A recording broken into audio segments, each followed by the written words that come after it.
The wellness industry is everywhere. It's in the advertisements that pepper your social media feed, promising glowing skin, perfect sleep, and a version of health that's as glossy as it is unattainable. It's in the aisles of your local grocery store, where superfoods and supplements claim to boost your immunity or melt away stress. It's in the influencers who share morning routines filled with green juices and expensive face serums, selling the idea that you, too, can buy your way to holistic wellness if you just follow their advice.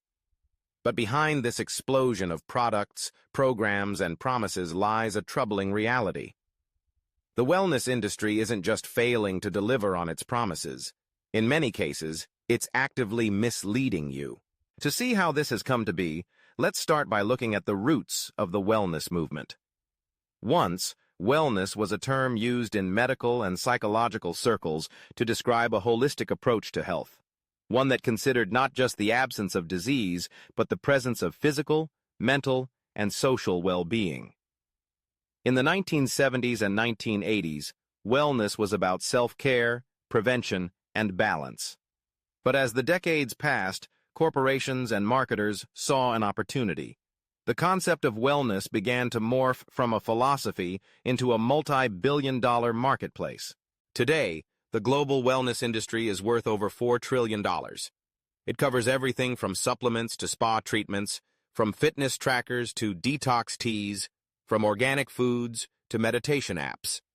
The industry is vast, seductive, and very profitable.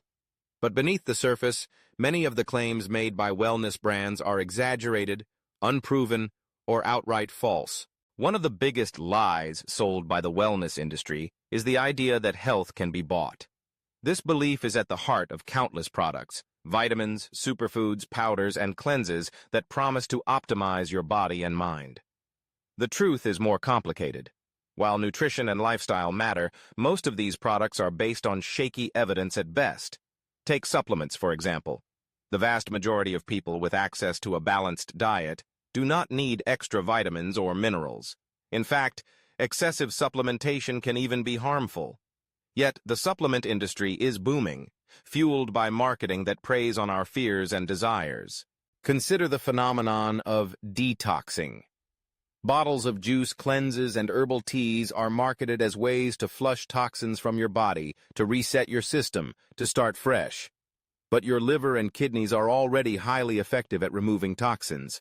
There's no scientific basis for the idea that drinking celery juice or taking a week-long cleanse will detox your body. Yet the wellness industry continues to sell these products, often at eye-watering prices, because the idea of a quick fix is so appealing. Another major deception lies in the way wellness is portrayed as a kind of moral virtue. The industry often frames wellness as a personal responsibility. If you're not thriving, it's because you haven't bought the right products or mastered the right routines. This narrative ignores the social determinants of health, things like income, education, environment, and access to health care. It suggests that wellness is a matter of willpower and consumer choice, not circumstance. This not only puts unfair pressure on individuals, but it also allows corporations and policymakers to shirk their responsibilities for creating healthier societies. The wellness industry also has a tendency to co-opt and commodify cultural practices, stripping them of their original meaning and context. Practices like yoga, meditation, and herbal medicine have deep roots in non-Western traditions. But in the hands of wellness brands, these practices are often repackaged and sold to Western consumers as trendy lifestyle hacks, with little acknowledgement of their origins. This not only disrespects the cultures from which these practices come, but it also reduces them to mere products, divorced from their deeper significance. Perhaps the most insidious lie of the wellness industry is the idea that wellness is a destination, a state you can achieve if you just do enough, buy enough, perfect yourself enough. This framing feeds into our insecurities and anxieties, making us feel like we are always falling short. There's always a new routine to try, a new supplement to buy, a new standard to meet. Wellness becomes another source of stress, another way to measure our worth. The language of optimization is everywhere. Optimize your sleep, your diet, your productivity, your mood. The implication is that you are a project to be managed, always in need of improvement. This relentless focus on self-optimization can actually undermine well-being, fueling anxiety and self-criticism rather than peace and acceptance. The wellness industry is also expert at cherry-picking scientific research to back up its claims. A single preliminary study is used to sell a product as scientifically proven, even if the evidence is weak or contested. When you see words like clinically tested or doctor recommended, it's easy to assume that a product is safe and effective. But in many cases, these claims are little more than marketing.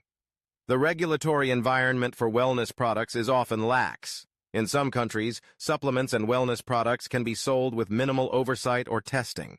Even more concerning is the way wellness brands sometimes exploit fear to sell their products. During global health crises, for example, companies have promoted unproven supplements or treatments as ways to boost immunity or protect against illness, despite little to no evidence. This kind of marketing not only misleads consumers, it can also be dangerous, leading people to forego proven medical care in favor of untested alternatives. Another consequence of the wellness industry's rise is the way it shapes our expectations of bodies and beauty.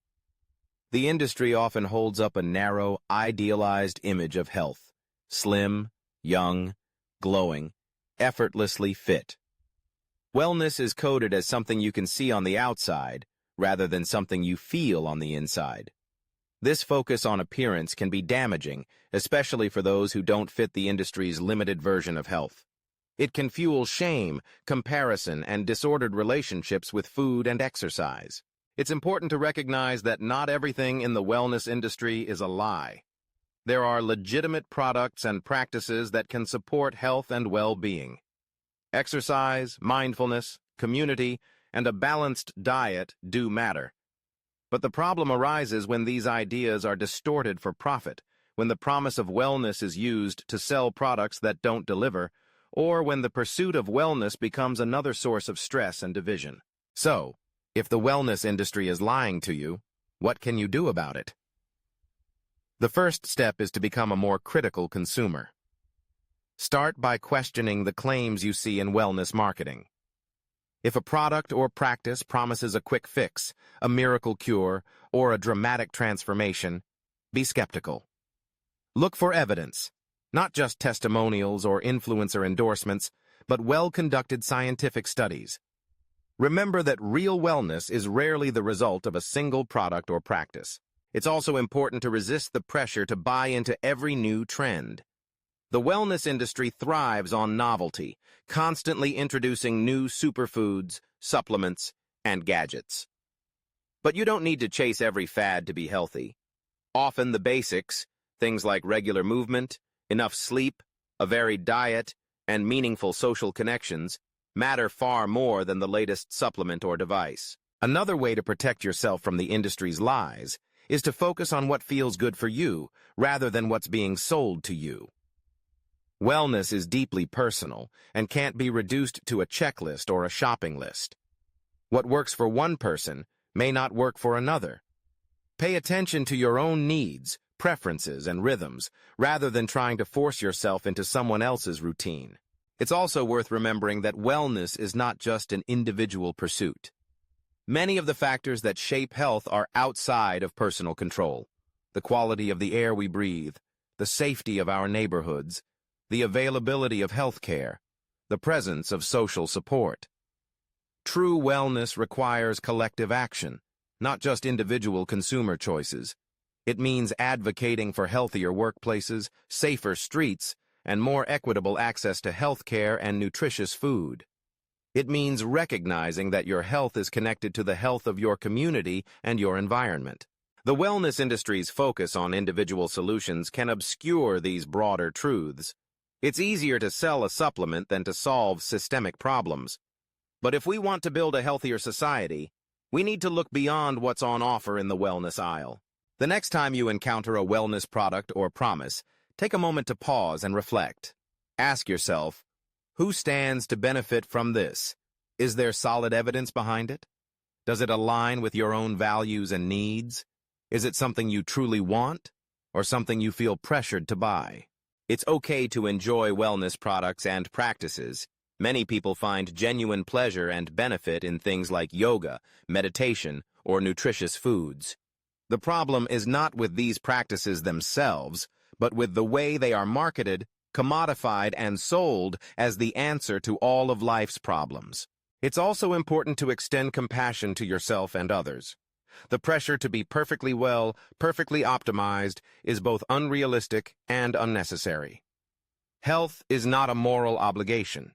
You are not a better or worse person based on what you eat, how you move, or which wellness products you buy. Your worth is not defined by the standards of an industry that profits from your insecurities. If you find yourself feeling overwhelmed by wellness advice, remember that it's okay to step back. It's okay to set boundaries with social media, to question the latest trends, to focus on what matters most to you. Real wellness is about feeling good in your body and mind, finding balance, and connecting with others, not chasing perfection or fitting into someone else's mold.